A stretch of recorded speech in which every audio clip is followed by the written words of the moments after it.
much, Thank you so Naren. much. Very well said. So, ma'am, without further ado, I would request you to kindly proceed for your lecture. Okay, thank you so much, Dr. Anjali, Dr. Ghosh, Dr. Narendra Kumar, for providing me this opportunity. And as all the participants know, the title of my talk will be on gender. And so, without any delay, as I have been told, I would like to start, and I would like to share the screen, and my talk will be in the form of a Word document. Okay, so yes, just a minute.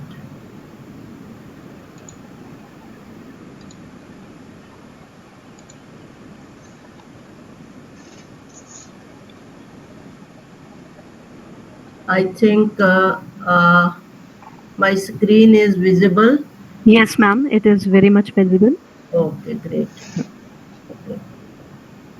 So, as we all know, the title of my talk is Gender Disparity and Women Empowerment. Where do we stand? And first and foremost, we must know what do we mean by gender inequality or gender disparity. Then what is the perspective of development economists regarding gender disparity and gender inequality? Because gender inequality or gender term is widely used in various ways, from one uh, extreme to another extreme. So gender analysis basically deals with the concept of gender disparity, and which is primarily defined as a discrimination against women on the basis of their gender or sex. Gender disparity, though, is not one homogeneous phenomena. It is a collection of disparate and interlinked problems. And the main causes of gender disparity, they are our age-old traditions, economic structures which are based on informal and formal practices, and all these things tend to get magnified with the lesser economic opportunities and hardships of the households.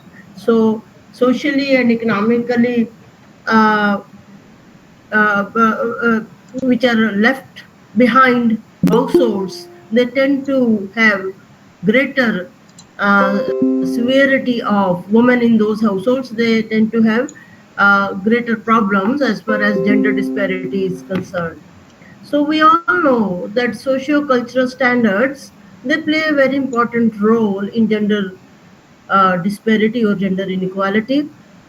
And all the countries of the world, they are having different perceptions, dimensions of gender disparity.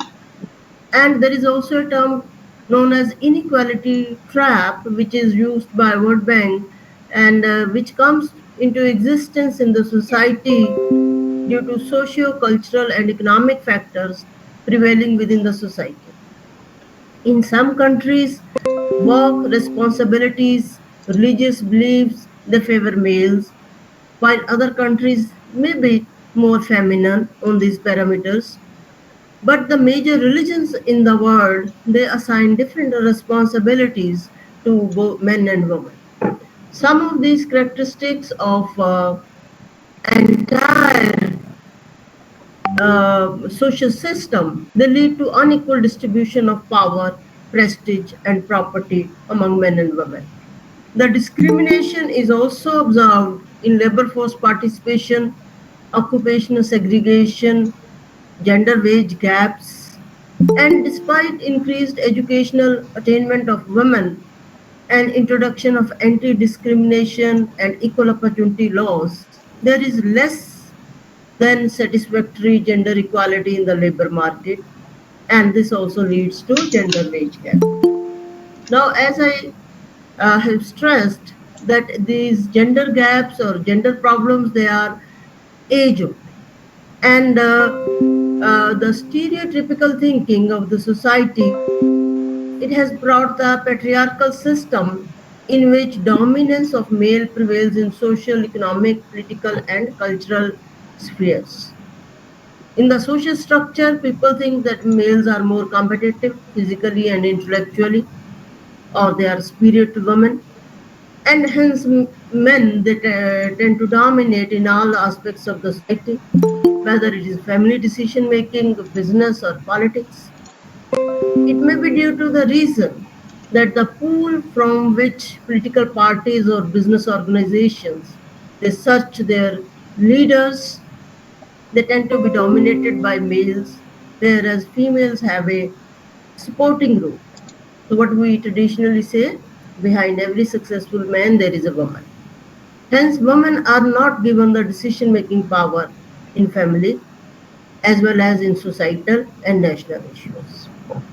We all know birth of a boy brings joy, optimism in the family, while birth of a girl brings sorrow, pessimism, and such approaches further lead to gender-based health disparities among children, resulting in undernutrition, child stunting, irregularity in vaccination, lesser medical checkups during sickness of female children, so on and so on. There is also a controversy whether the assets and inherited property rights of women are well protected.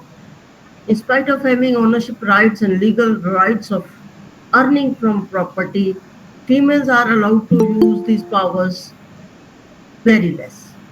Either legislation or social customs mostly prohibit females from ownership of property and even signing of financial documents, contracts, deals without husband, father, or any other male member's signature, which leads to weakening of the bargaining power of females. Now, it is the perception that households where main earner is a female is at disadvantage.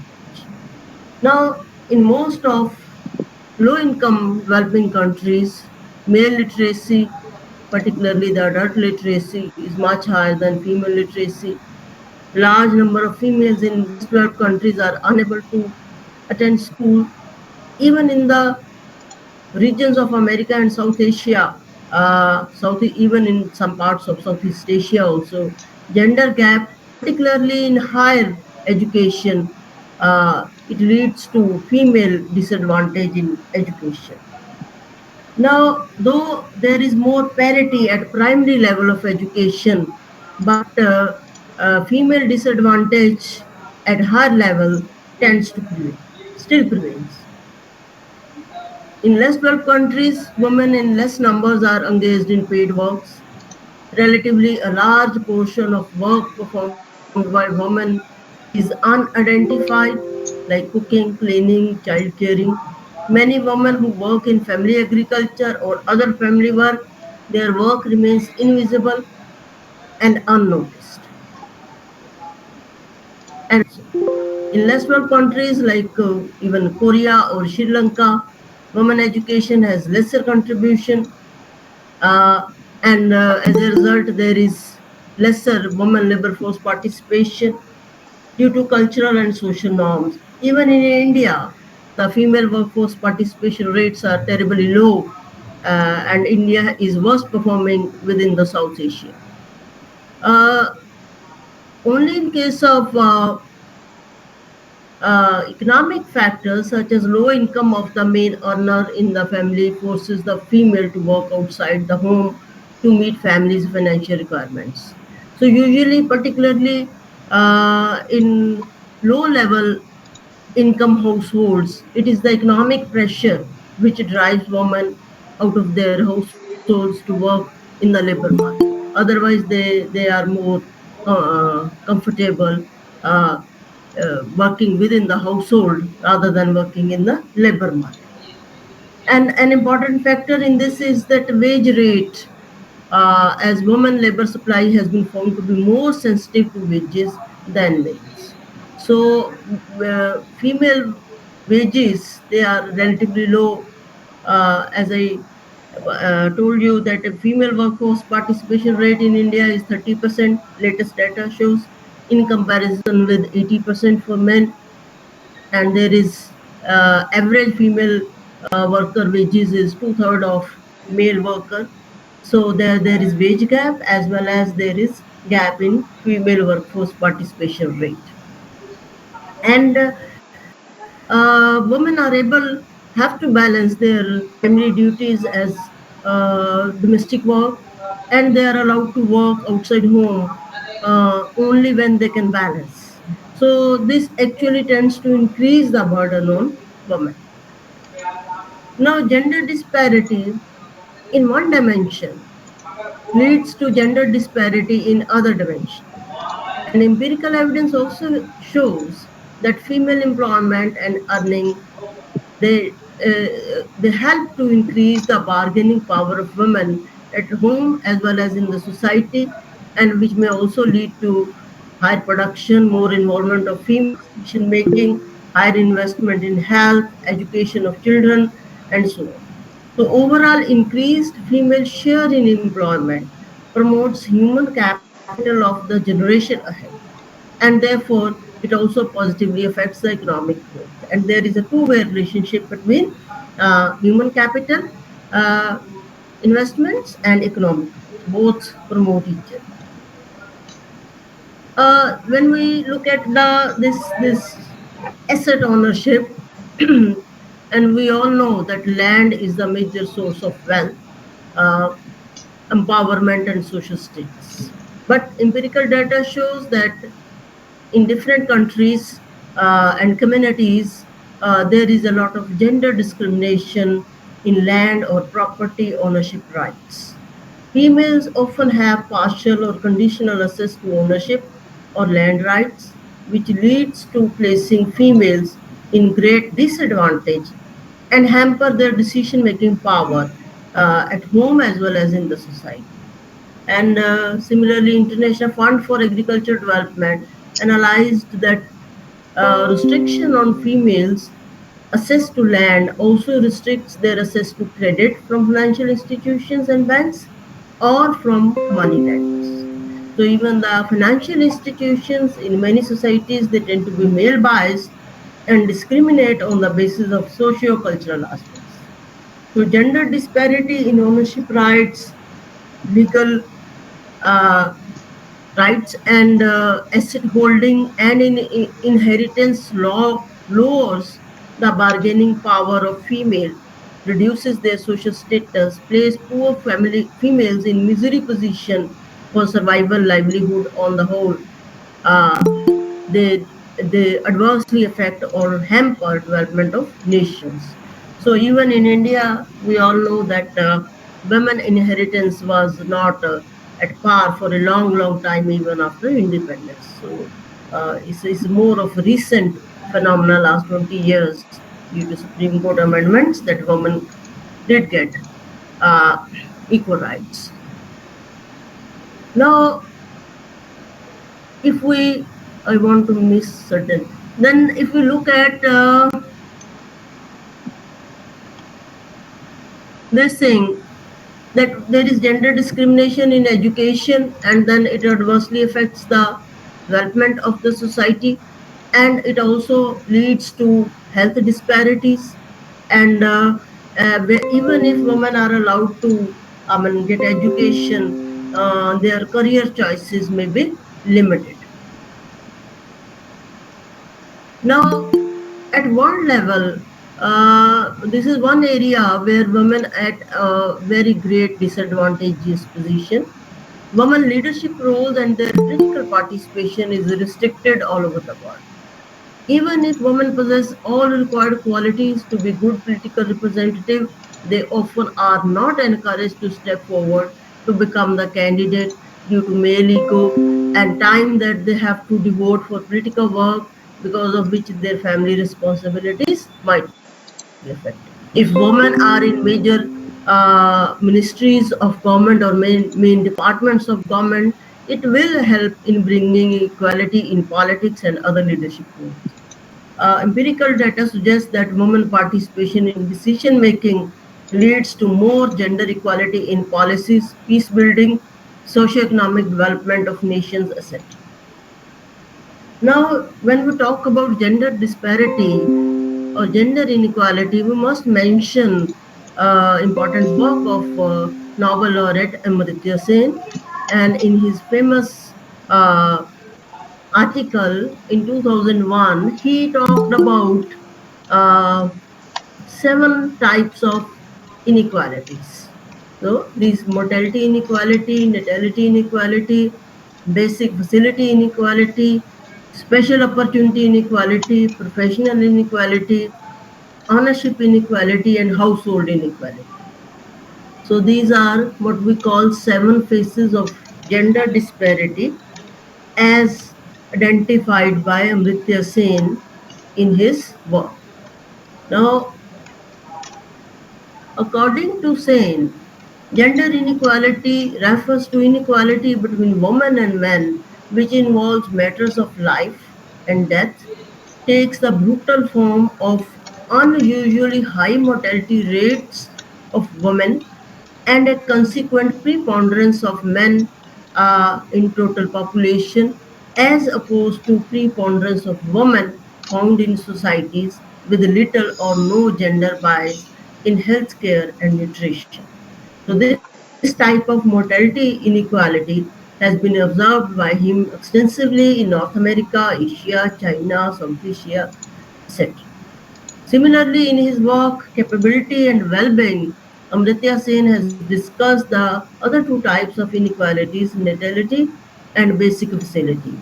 He used a term high-tech sexism to define natality inequality, where girls have comparatively lesser opportunities of schooling than boys. He has observed in his work that natality inequality is prevalent not only in Asia, uh, China, South Korea, but also in relatively well-off countries like Singapore, Taiwan, and it is a statistically significant phenomena even in India, South Asia, etc. And he uh, also talks about missing woman concept, which confirms natality inequality. And we all know missing woman means woman missing due to feticide, due to sex-specific abortions, due to preference of for male child. Now, another form of inequality defined by Amritsar Sen is special opportunity inequality, and it deals with the inequalities persisting in opportunities of higher education for young women than for young men. So, young men may have better opportunities for higher education than women. This is special opportunity inequality, and this can be observed even in most rich countries. Then professional and ownership inequality, it persists in most parts of the world with some variations, local variation. So fewer women than men hold positions in political power. In many societies of the world, the ownership rights of property are also highly unequally distributed. Even basic assets such as homes and land are highly asymmetrically shared, which has reduced the voice of women as well as made it harder for women to enter and flourish in commercial, economic, and even social activities.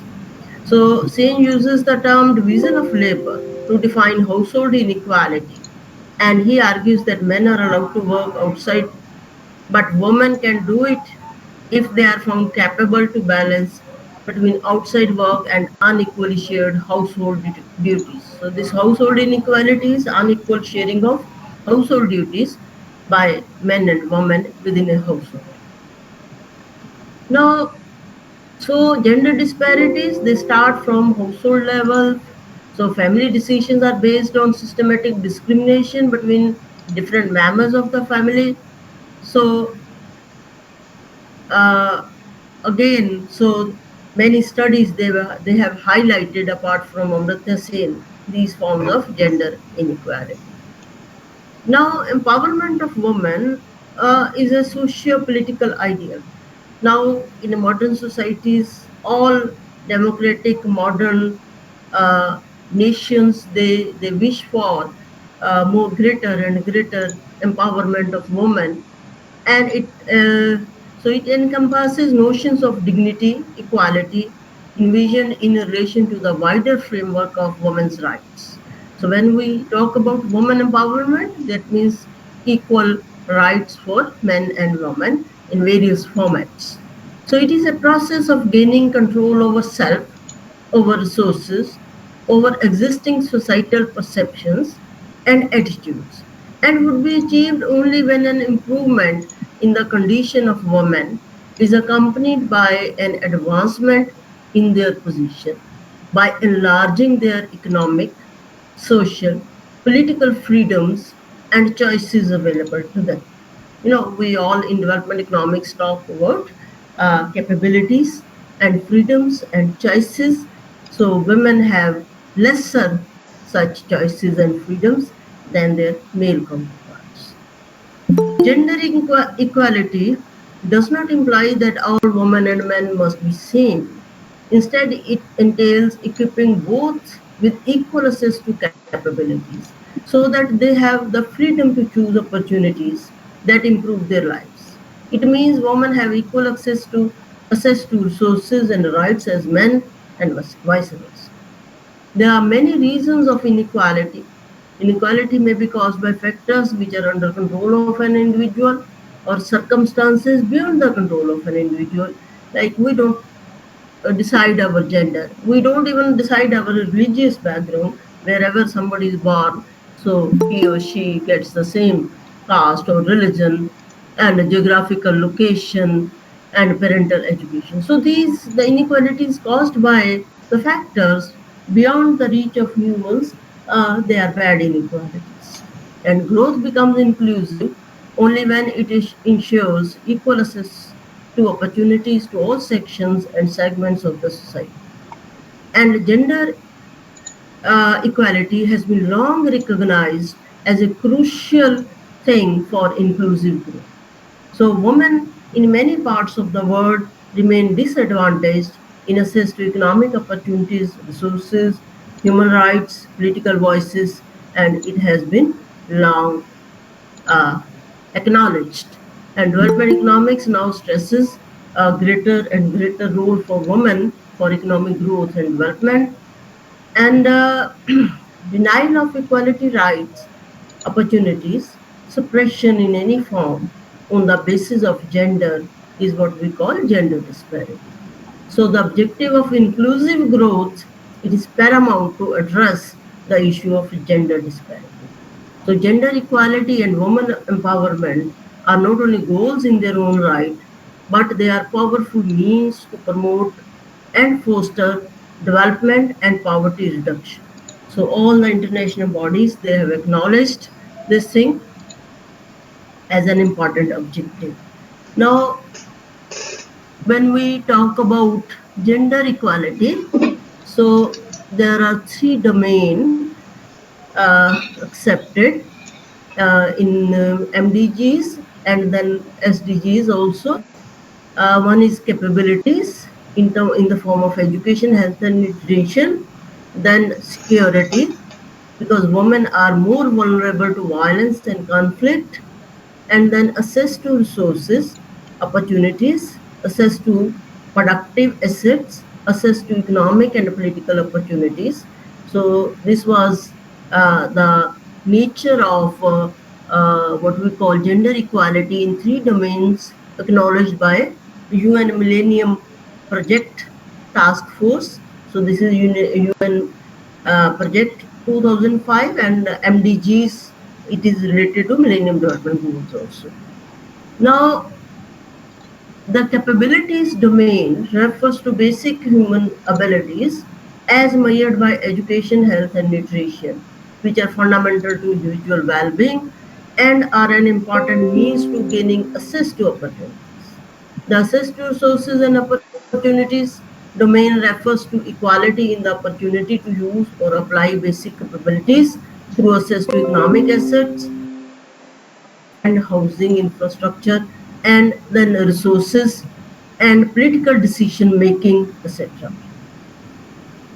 Now, I will slightly refer to how economists or development economists have tried to measure gender disparity over the time.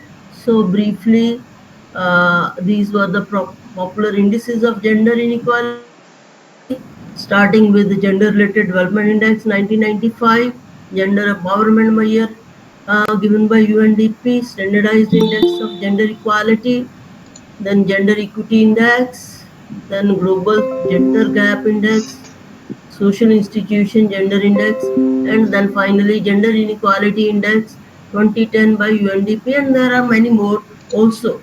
So these are the main one.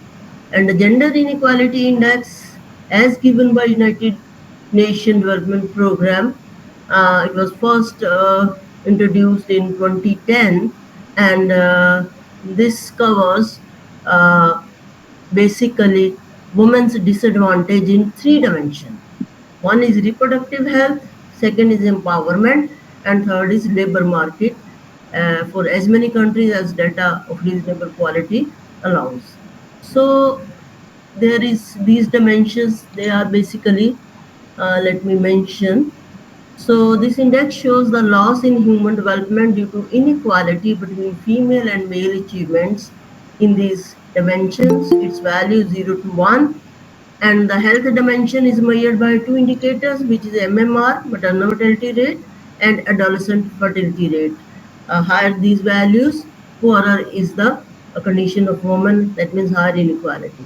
Empowerment dimension is measured by two indicators, share of parliamentary seats held by each gender or each sex, and the share of population with at least secondary education.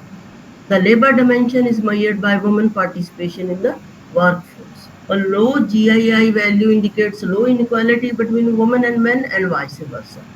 If we look at this GII data for India, for example, it was very high and our ranking was very bad, 122 out of 138 countries for which it was measured in 2010, and value was high, 0.748.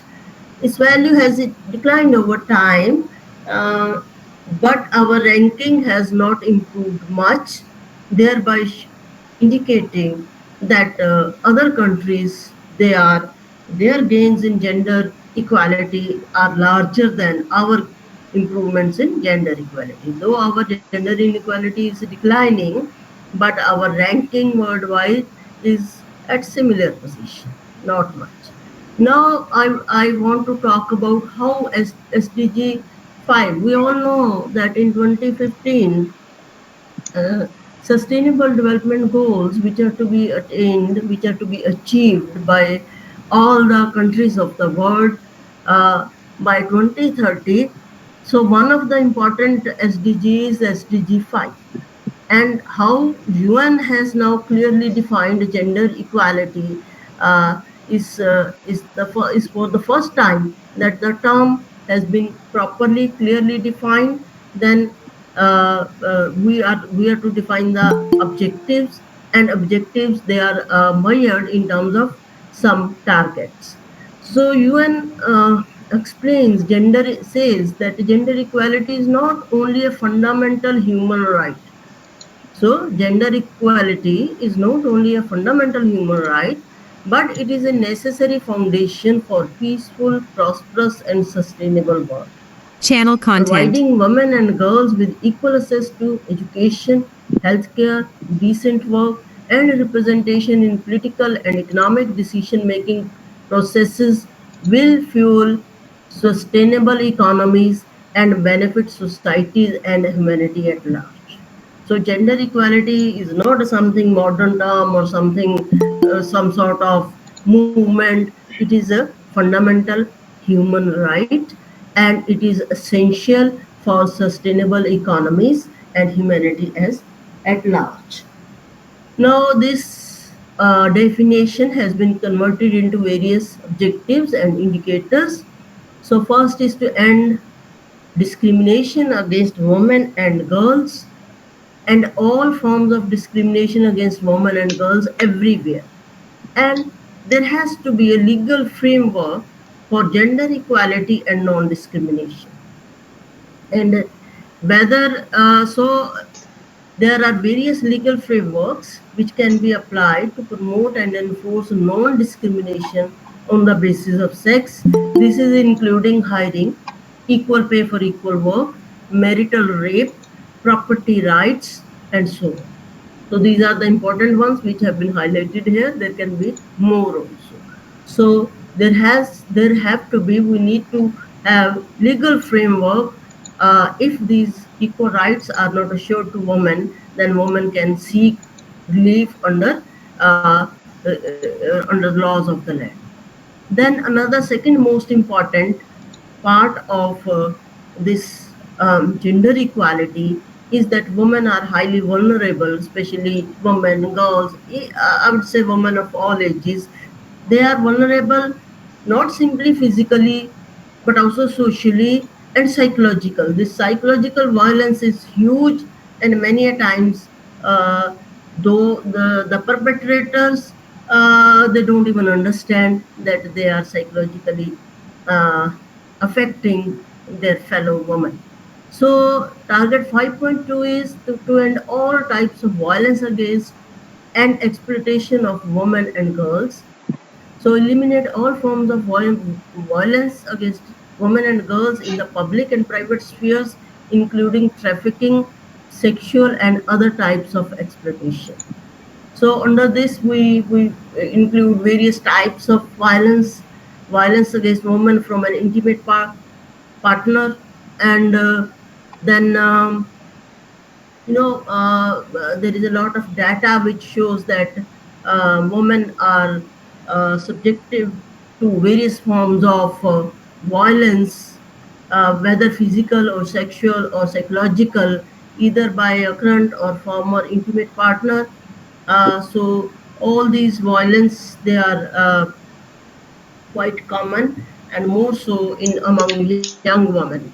So by 2030, objective is to eliminate all forms of violence against all women and girls, though we all know this is just a wishful thinking.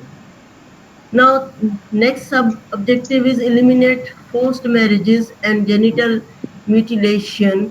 So UN defines that eliminate all harmful practices such as child, early and forced marriage, female genital mutilation, etc. So in some societies, these things, these social or sometimes religious practices which do physically and psychologically harm children, especially girls, and we are to eliminate all these forms of practices by 2030. Then there is this value 5.4 says that we are to value unpaid care and promote shared domestic responsibilities. So UN says recognize and value unpaid care and domestic work through the provision of public services, infrastructure, social protection policies, and the promotion of shared responsibility within the household and family as nationally appropriate. So we can't have global indicators or global policies because there are socio-cultural variations among nations. So as far as keeping in view the socio-cultural variations, but we must spread awareness, and we must try to acknowledge and recognize the value of unpaid care and domestic work, and we should promote equal sharing of household responsibilities. Now, sorry. Next is that this we are to ensure full participation of women in leadership and decision making. And UN says that ensure women's full and effective participation in effective participation and equal opportunities for leadership at all levels of decision making in political, economic, and public life. So that means in political, we look at the proportion of seats held by women in national parliaments, in state level, or in local governments. And the objective or goal is that by 2030, we are to ensure women's full and effective participation and equal opportunities for leadership at all levels of decision making in political life. That means 50-50 sharing, almost 50-50 sharing, of course, by men and women in political spheres. Then we have women in managerial position. This is economic leadership thing, and again that this is measured as percentage of firms in any given country with a female as the top manager, and the share of middle or senior management positions filled by a female. So what is the proportion of females in managerial or top management positions? So again, we are most of the countries are lagging behind. So by 2030 we are to ensure women's full and effective participation and equal opportunities for leadership at all levels in decision making in this leadership aspect.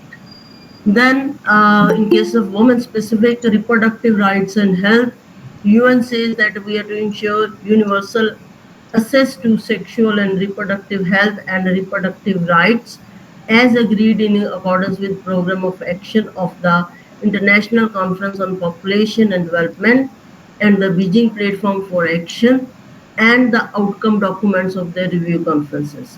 So, as has been agreed upon by various nations in these international bodies, so we are to ensure universal access to reproductive rights and health.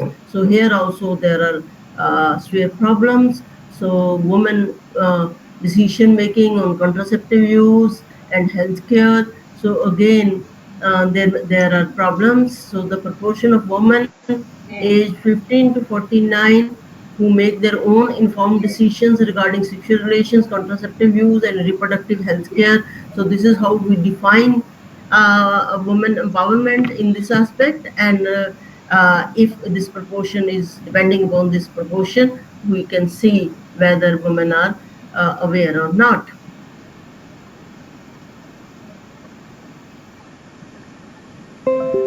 Then we are to ensure that goal is to ensure by 2030 there has to be universal access to sexual reproductive health and reproductive rights for all women all over the world.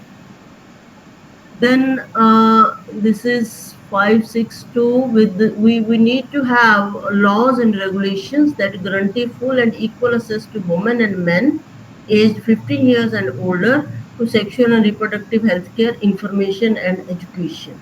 So again, this is another sub goal, and we are to ensure universal access. Then we have this land rights or ownership rights. So again, this is a very important gray area. So this we are to look at the proportion of total agricultural population with ownership or secure rights of over agricultural land by sex. That means how many women have those rights and men are those rights, and share of women among owners or right bearers of agricultural land by type of tenure. So again, we are looking at this important woman right where there is a lot of shortfall. An objective or goal is that by 2030 we are to give equal rights to give women equal rights to economic resources as well as access to ownership and control over land and other forms of property. So we are to ensure equal rights of land ownership to women as per this sub goal of SDG Goal 5. Then we have this women empowerment through technology, and here mobile telephone ownership. So by 2030, we are to enhance the use of enabling technology, in particular information and communication technology, to promote empowerment of women. So this IT should be widely used for empowering women, and by 2030, all women should be empowered in this context. And then we need to develop systems which track various forms of gender equality, and we need to adopt and strengthen sound policies, enforceable legislations for promotion of gender equality.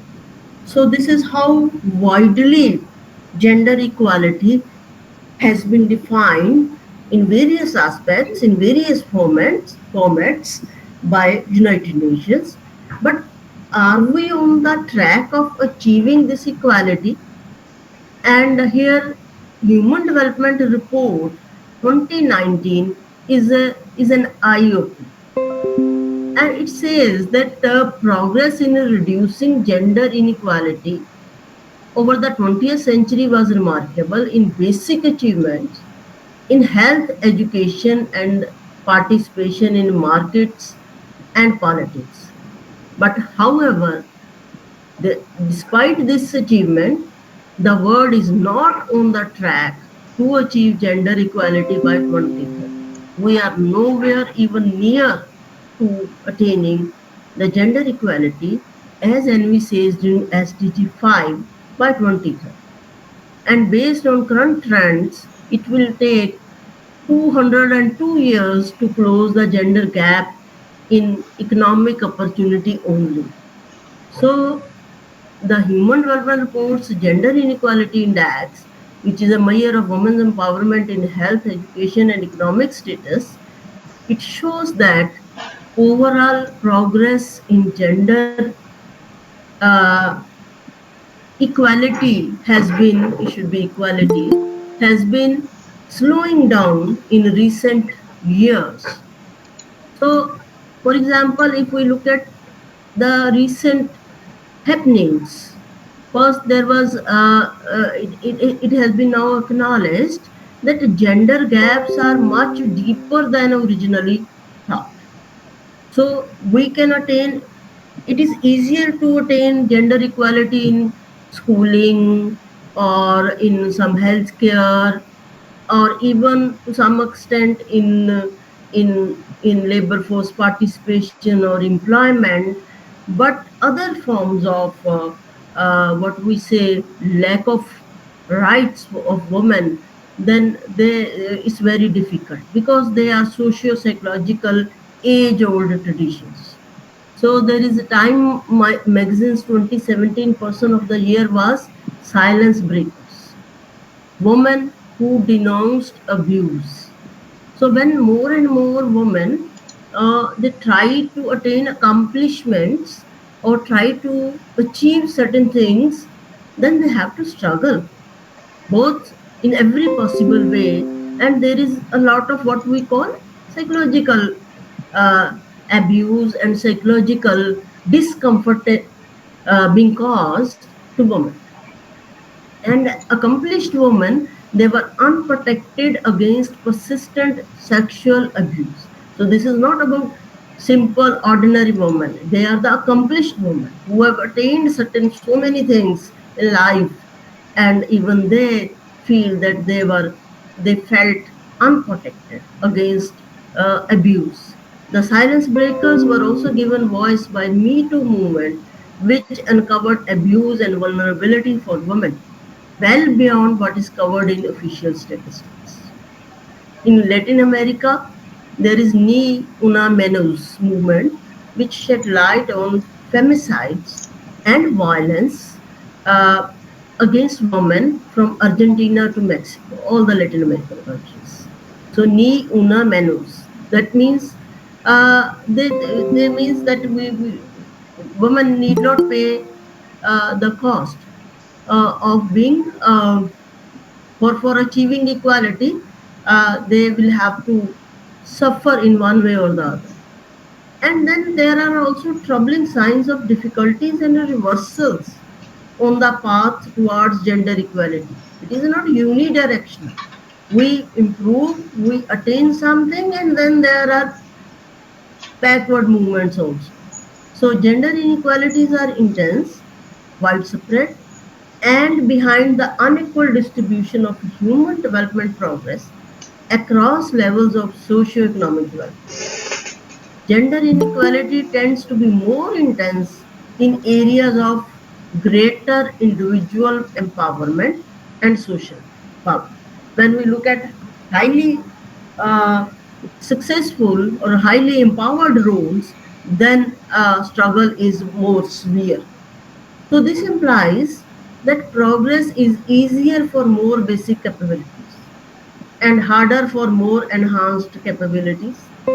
Social norms and gender specific trade offs are key barriers to gender equality.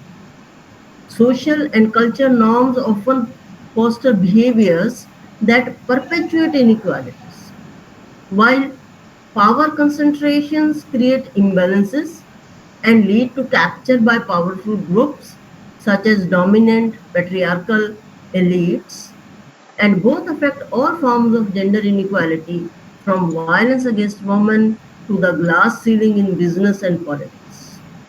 In addition, gender specific trade offs the complex choices women encounter in work, family, and social life. If you are successful in your field, in your chosen area, then you will have to lose something on family sphere or in social life. So resulting in cumulative structural barriers to equality. So these are the specific problems faced more by women. The trade-offs are influenced strongly by social norms and by structure of mutually reinforcing gender gaps. These norms and gaps are not directly observable, so they are often overlooked and not systematically studied. Now, the past 2 decades have seen remarkable progress in education, reaching parity in average primary enrollment and in health and reducing global mortality ratio to a large extent, but gains in other dimensions of women empowerment have not been as intense.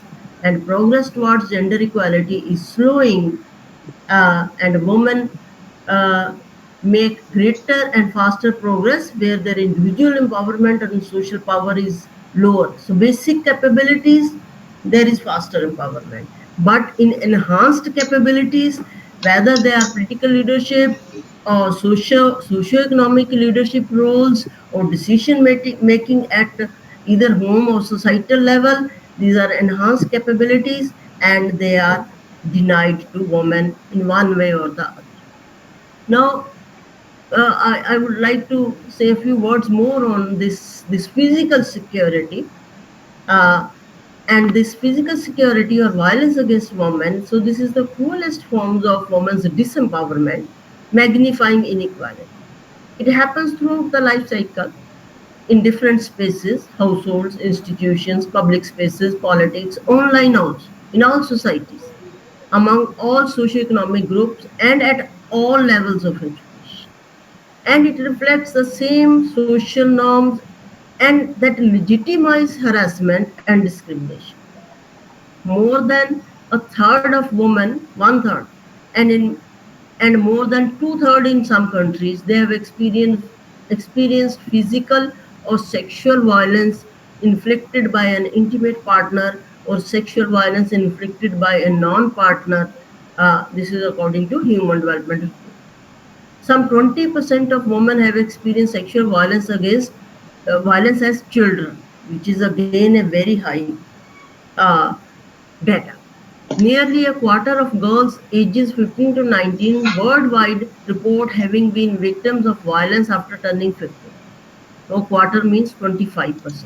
And violence is typically underestimated because of stigma, denial, mistrust of authority, and other barriers to women reporting the incident. Now, in India, this on per capita basis, rape cases are lowest maybe in the world because we have a high population, and this is basically due to 99% of such abuse and other cases they are not even reported. Then there is some interesting data even in case of fire. For example, I want to talk about this. More than 85% of female members of European Parliament, 85% is a very big figure. And these female European parliamentarians, they have experienced psychological violence, and 47% have received threats of death, rape, beating, kidnapping.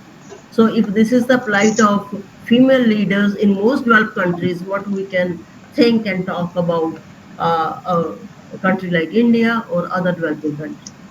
Moreover, the only country in the world that has legally made political violence a separately defined crime is Bolivia. Elsewhere, there is lack of laws, regulations, sanctions, and women are left unprotected from this type of violence even now. In 2016, Not the Cost campaign was launched to raise awareness and stop violence against women in politics. So, not the cost means if women are to enter the political leadership role, that doesn't mean they will have to pay a cost. So, Not the Cost was a campaign launched in order to raise awareness for stopping violence and abuse of women. And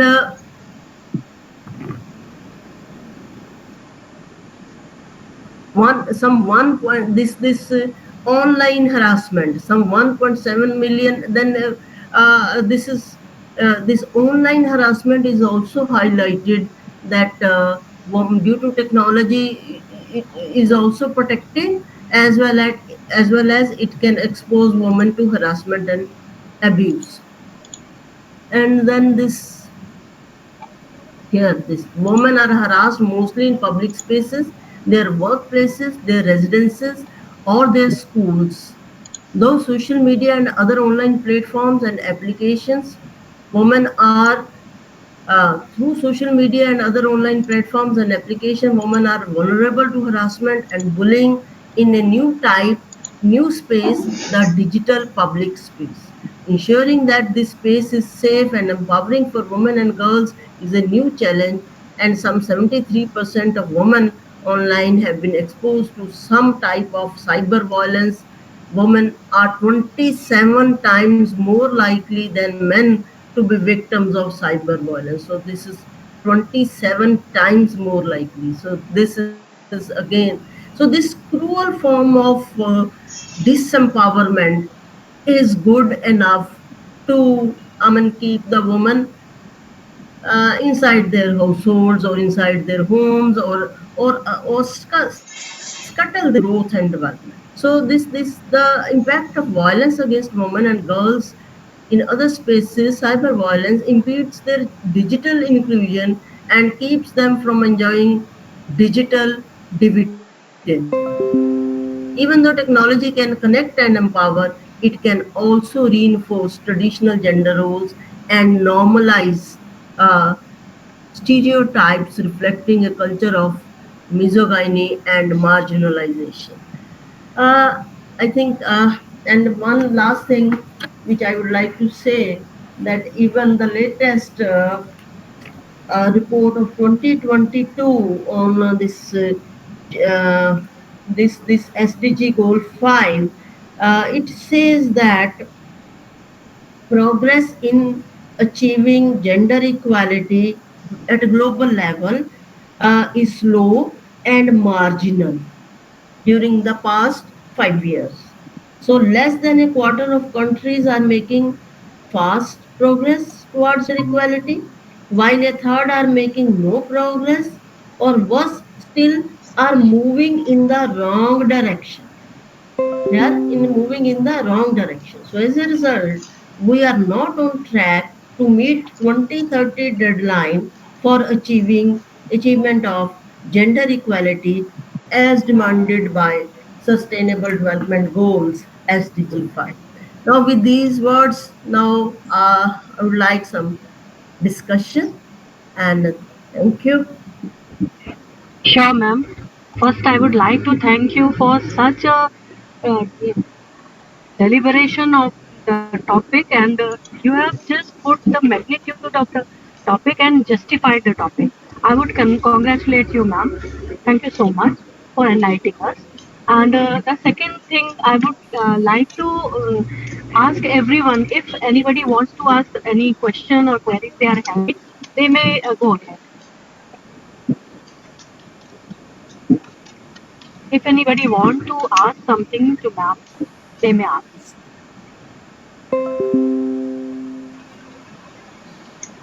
I would welcome more queries by young men and women in this group.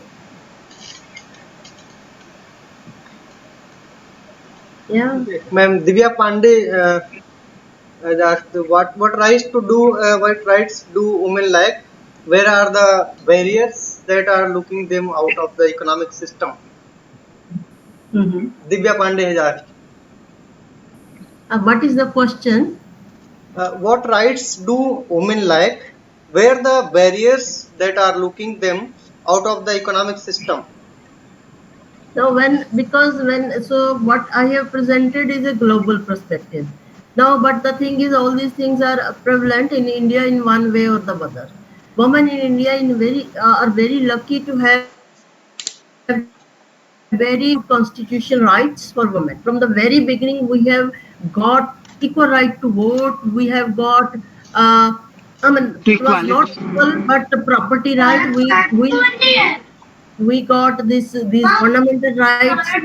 We got we got special Please protective mute yourself. rights, and even these reproductive decision right, which is available. Abortion laws, still a serious issue in America. There are reversals in America, which is the most developed country. So women are lucky, but here the problem is that women are gaining more education, more openness, more visible in public places, but that also exposes them to abuse and violence, and in many cases very adversely affects their growth, development, and their psyche. So the laws are available, protective environment is there. One issue is their implementation. Second issue is that our socio-cultural barriers. Here it may not be the fault of government. It is the fault of people at large, society. We even including women. Women also suffer from stereotypes. Women also feel that men are superior. Women also have preference for male children. The women also have at least one male child, or they have a greater desire for a male child. That is very much reflected in our female feticide issue in India. So these are the socio-cultural barriers. They are slow to change, and they are intergenerational, generation after generation. But if there are barriers, and if they are subjected to violence of various types, and if laws are not properly implemented, and women are scared to use even their rights, then this gender equality is only a goal, a fancy word, but will not be achieved maybe in a few hundred years. So then it is just a very far objective. Yes. Thank you, ma'am. One more question Any from question, Prakriti Dr. Shukla. Naveen? Yes, ma'am. Prakriti Shukla wants to Yes, ask. yes, ma'am. Prakriti Shukla, you can unmute yourself and you can ask by your own. Yes, yes. Uh, Very good afternoon, ma'am. Pardon, very good evening, ma'am. Ma'am, my Yes. question is there is Hmm. stigma for female leadership, specifically in tough and demanding jobs, as likely you said. Just say raw army representative bodies like parliament and state legislative are still lacking the reservations for women. Hmm. However, the jobs that are reserved for women, so-called pink-collar jobs, cooks, makeup artists, fashion designers, and teachers, are again male-dominated. Ma'am, my question is, what factors led to destigmatization of males in pink-collar jobs? And is it a progressive change or is it due to excess of unemployment? Actually, I mean, when we talk about gender equality, and then that means there should not be any type of bias against both men and women, technically speaking. And if there is stigma attached to men joining pink jobs, maybe in developed country you have male nurses, you have even in parlors maybe male workers. So this stigma is again socio-cultural thing. So it has to come from within the people. So everything cannot be imposed by governments through laws and other things. So society has to enlarge their thinking and views, and over time, every generation should be more open than the previous generation. And intergenerational things, they are changing. I mean, when somebody looks at, okay, a boy is doing cooking in a household, and somebody may say, oh, आपका लड़का क्यों रसोई में खाना बना रहा है, तो ये भी तो एक तरह का स्टिग्मा है ना। लेकिन जो प्रोफेशनल होते हैं तो वो तो शेफ होते हैं। तो ये जो है, ये सोशियो कल्चरल बैरियर्स होते हैं, तो ये हम लोगों ने खुद ही तोड़ने हैं। इसके लिए लॉ तो नहीं बनेगा, इसके लिए एजुकेशन एंड अवेयरनेस, ये हमें सोचना चाहिए कि ये जो हम पढ़ते हैं, एजुकेशन है हमारी, ये हमें सिर्फ जॉब दिलवाने के लिए नहीं है, ये हमारी सोच को बेटर थिंकिंग तक लेके आने के लिए सबसे ज़्यादा ज़रूरी है। सो हमारी एनलाइटनमेंट के लिए है, हमारी एम्पावरमेंट के लिए है, ना कि जस्ट फॉर गेटिंग जॉब्स और earning money. Yes. Any other anybody else wants to ask something? Yes, Nidhi. Yes. Ma'am, I just wanted to add. I just wanted to add few more points. Like ma'am has already explained so much things, so I just wanted to substantiate few more things. One of my article I have written in the newspaper, feminized poverty and poverty of women's face. So beside, like we are already having so many measures to mainstream the women. Like we are having constitutional rights, we are having legal rights, we are also having various projects, programs which are launched by the Prime Minister of the country. So I think we required attitudinal change, which Yes. ma'am has already talked about. We need attitudinal change, and in my conclusion, I have mentioned a very good word like new masculine. Like just as women's role are changing in recent past, so are men's towards the creation of new ways. Keep point.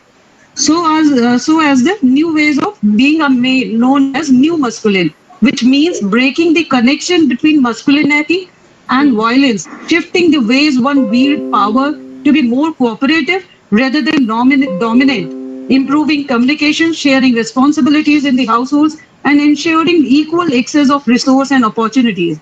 Unless we will not change this attitude, our society will not change the attitude. I think change will I will, the pace of the change will slow.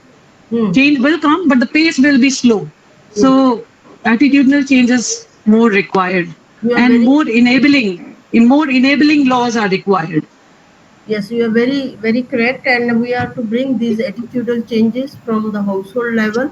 We should acknowledge girls' rights from within the household. We should Yes, acknowledge that our daughters have equal rights to our assets and properties. If everybody acknowledges that right, then society will also acknowledge. And if but acknowledge. Yes, while providing property rights to girl child, I mean majority of Indians are hesitant. They don't yes, wish yes, on the one pretext or another. So here, what government can do? Government has yes. given, and when women are going for female feticide, what government can do? I mean, whom is to be punished? Nobody has been punished under this Nobody knows. sex selection the laws till date. There is, I mean, there may be few cases, but there are nobody. Now, who is the criminal here? Is the doctor or the hospital or the person performing that sex selective abortion, or the parents or the mother? Now, who is to It be is a punished? systemic crime, So systematic crime. yeah, these things they have to, these changes they have to come from within. Women also need to empower themselves in a real sense, and then society will also change. Society comprises of who? We are us. Society is what we are, right? So I think thank you so much. So I am really grateful to my. Really, thank you, ma'am. So I am thankful to Dr. Shakuntala Mishra. I am thankful to Dr. Ma'am, please wait for 2 minutes only if you have time. We I have some have plenty certain of time rituals. if you want to say anything. So, ma'am, I would congratulate to you and as well to Anamika, ma'am, for organizing such a nice and enlightening lecture series. So, Anamika, ma'am, kindly say a few words. Oh, Sure. Yes, sir. Thank you, Dr. Anjali. And yes, Professor Neena, ma'am. It has really been so kind of you to be here on this online platform. And yes, this topic is is of such a great interest to one and all because there are queries which need to be resolved and which really need to take into introspection.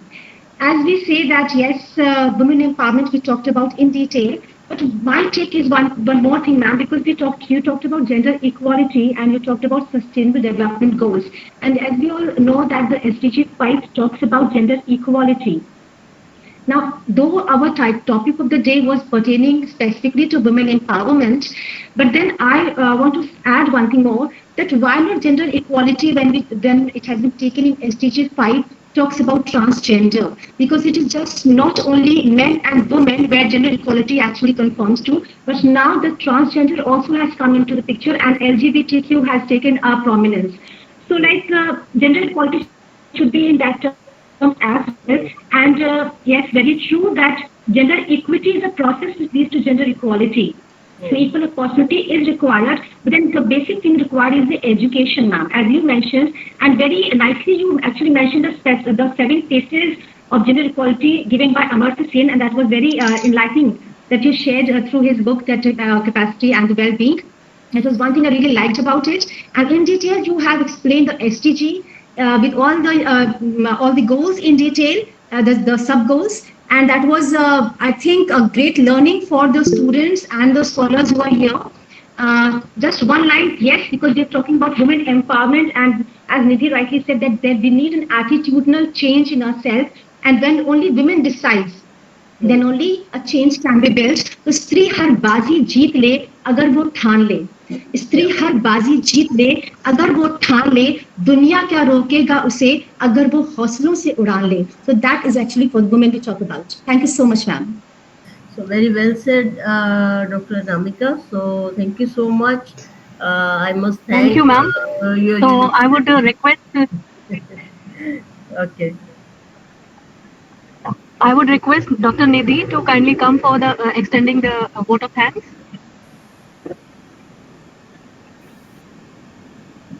Are you there, Dr. Nidhi?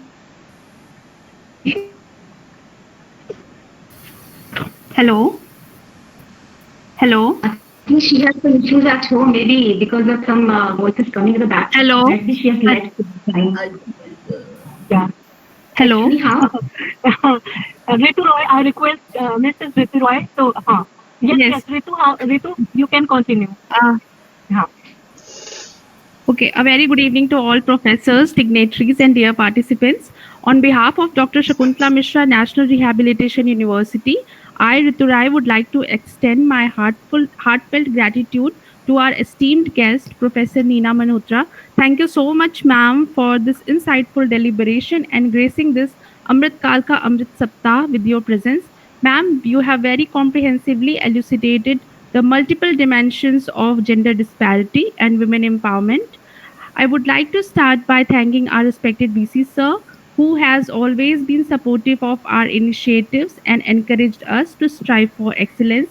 A heartfelt and sincere thanks to the HOD of Economics and convener of this lecture series, Dr. Anamika Chaudhary, coordinating faculties, Dr. Rashi Krishna Sinha sir, Dr. Abhishek Pandey sir, Dr. Anjali Singh ma'am, and the moderator, Dr. Narendra Kumar sir.